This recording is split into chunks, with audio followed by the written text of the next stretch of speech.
when markets are choppy, when it's not into a more optimistic or bullish note, there can be ways for you to be able to at least leverage the situation. Philippine stocks still make sense. And there are certain stocks also in some positions here that, regardless of what may possibly happen, I believe in the fundamentals of those companies, or especially stocks that would give me dividends.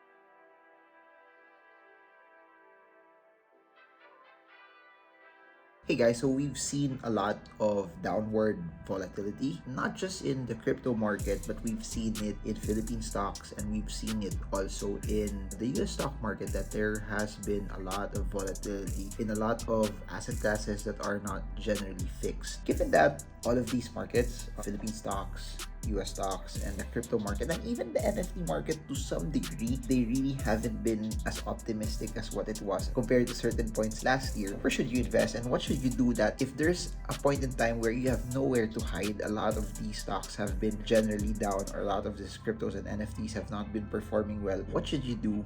And where should you invest? And if you try to look at it also, there are different perspectives that you can look at it. For those who are trading, as you all know, and if you have been using technical analysis, I've been talking about breakdowns. When you see stocks that are breaking down, or you see stocks that are in downward trajectories, you have two options. One is, if you're a more riskier undertone, you can actually short it, and I believe that shorting works for some people, but it also does not work for a certain bunch of people. But what I'm saying is this: when markets are choppy, when it's not into a more optimistic or bullish note, there can be ways for you to be able to at least leverage the situation. It doesn't mean that the market is bearish, or the market is going down, or the market is not as optimistic that you cannot find ways on how you can actually earn. That's one. Number two is, and this applies also to Philippine, US, or even the crypto markets, it could be an opportunity for you to actually wait it out and to see once it starts to develop and build a base.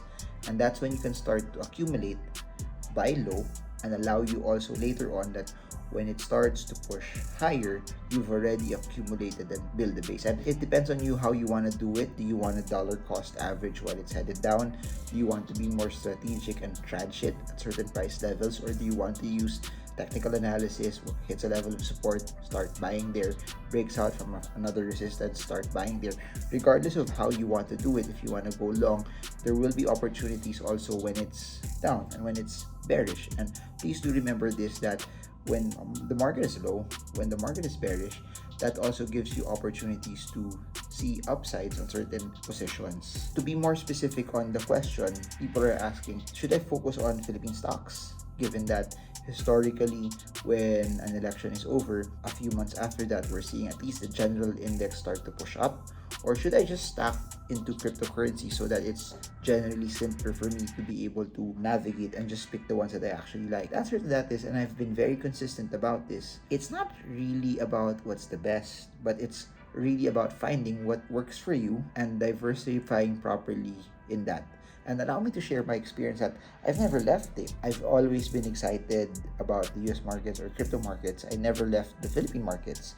In the same way, when the crypto markets was crashing, and at a certain point, US or Philippine stocks have been doing well last year, I never left also the crypto market. And what I'm saying is this: it doesn't have to be a choice between either of the different asset classes, but it's about you diversifying properly and putting more into something that you like the most, something that you understand the most as well. And I'm saying this from my perspective, that if I want exposure in the local economy, then generally speaking, Philippine stocks still make sense. And there are certain stocks also in some positions here that, regardless of what may possibly happen, I believe in the fundamentals of those companies, or especially stocks that would give me dividends. If I like it still, it really doesn't matter. If the price is right and the valuations are good and the upside is still there and the potential is still there, then it's worth stacking. For US stocks also, there's a lot of US tech stocks. I think a bunch of the stocks that I actually like that have been battered down also, that I want to position into, because there are a lot of tech stocks still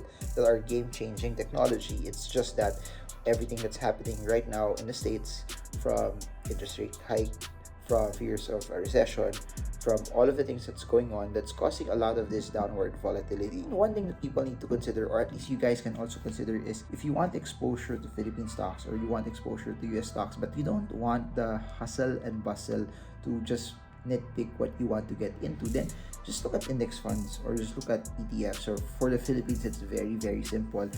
We generally just have one index fund or at least one ETF that tracks the Philippine Stock Exchange Index.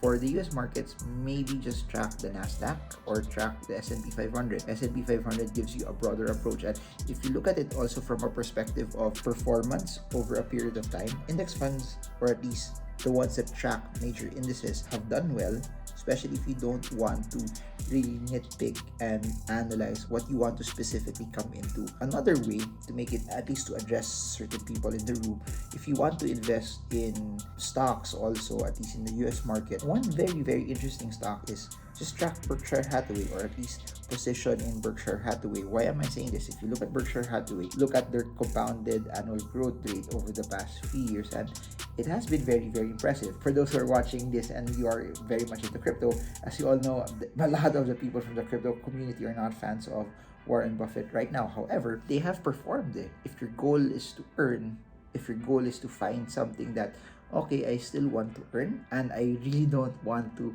analyze it as much, then ETFs, index funds are okay. Berkshire Hathaway have very, very sound principles, and the dividends that they get from the stocks that they actually own gives them cash flow, and they've been very, very prudent and I guess a bit conservative in how they handle their finances. They're not in the cutting edge, at least in my opinion, of picking tech stocks or companies that are highly related to Web3 or blockchain. That's there, but they stay true to their core. They've been very profitable that way. I guess it's a good way also for people to at least still have exposure to the market, but while all of that is happening, you get bits and pieces of exposure given that the market is a bit choppy. For crypto, it doesn't change. You could stake on certain tokens that you know, at least if you're allowing me to compare, GameFi projects, NFT projects, DeFi projects, other projects that are highly correlated to dApps. The safer bets still will be in layer 1 smart contract blockchains.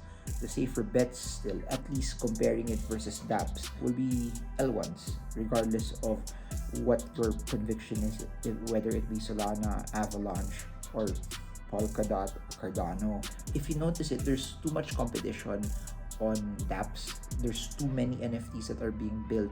There's so much games that are being created, NFT games, BlockFi games, move to earn games, regardless of what iteration you're looking at. What's interesting though, if you choose specific dApps, they're more volatile. The ones that really generate a lot of traction may give you a larger amount of return.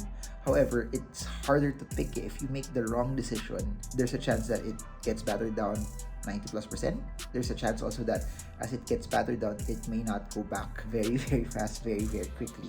So if you want to be at the route where it's relatively safer, Bitcoin, in my opinion, has been generally better off than those dApps, than smart contract blockchains that have a lot of TVL, have a lot of developers, have a lot of money already in that particular ecosystem. It's not risk-free, it's not fail-proof, there will always be volatility, but in my opinion, it's still something worth considering. While looking at all of this, you realize that it's not for me, it's not something that I want. Common narrative is just go the ones that will give you a fixed amount of return. Nothing wrong going into bonds, nothing wrong going into Pag Ibig Mp2, nothing wrong going into those high yield time deposit in accounts. Because if you can't take the volatility, please do remember this, and I've been very, very consistent on this. No investment is worth losing sleep over. So if you're losing sleep over a piece of investment, then in my opinion, it's not worth it. MP2 works, bonds work, high yielding time deposit works as well. If at the end of the day, you feel that you don't want that much exposure to cryptocurrencies, Philippine stocks, and US stocks. If you feel that you want to know more about me discussing all of this, I have an Investment 101 course. It's already recorded. You can watch it on demand at your own convenient time. Links are in the description below if you want to join, if you want to watch, and you want to learn more about it. If you also want to learn more about technical analysis and fundamental analysis, check out the links below. And I've also written books about it with the main goal of just educating as much people as possible, because I really believe that knowledge is power. and the ability to be able to use that knowledge on your behalf to make the right decisions is something that's interesting. If you want to invest in the crypto market, or at least try to check out some of the different platforms in crypto and in US stocks, check it out down below. We have links in the description below. And I guess that's it. Marvin Germo, I hope this video helps you trade well, trade strong, trade smart. See you all again soon, and God bless you all.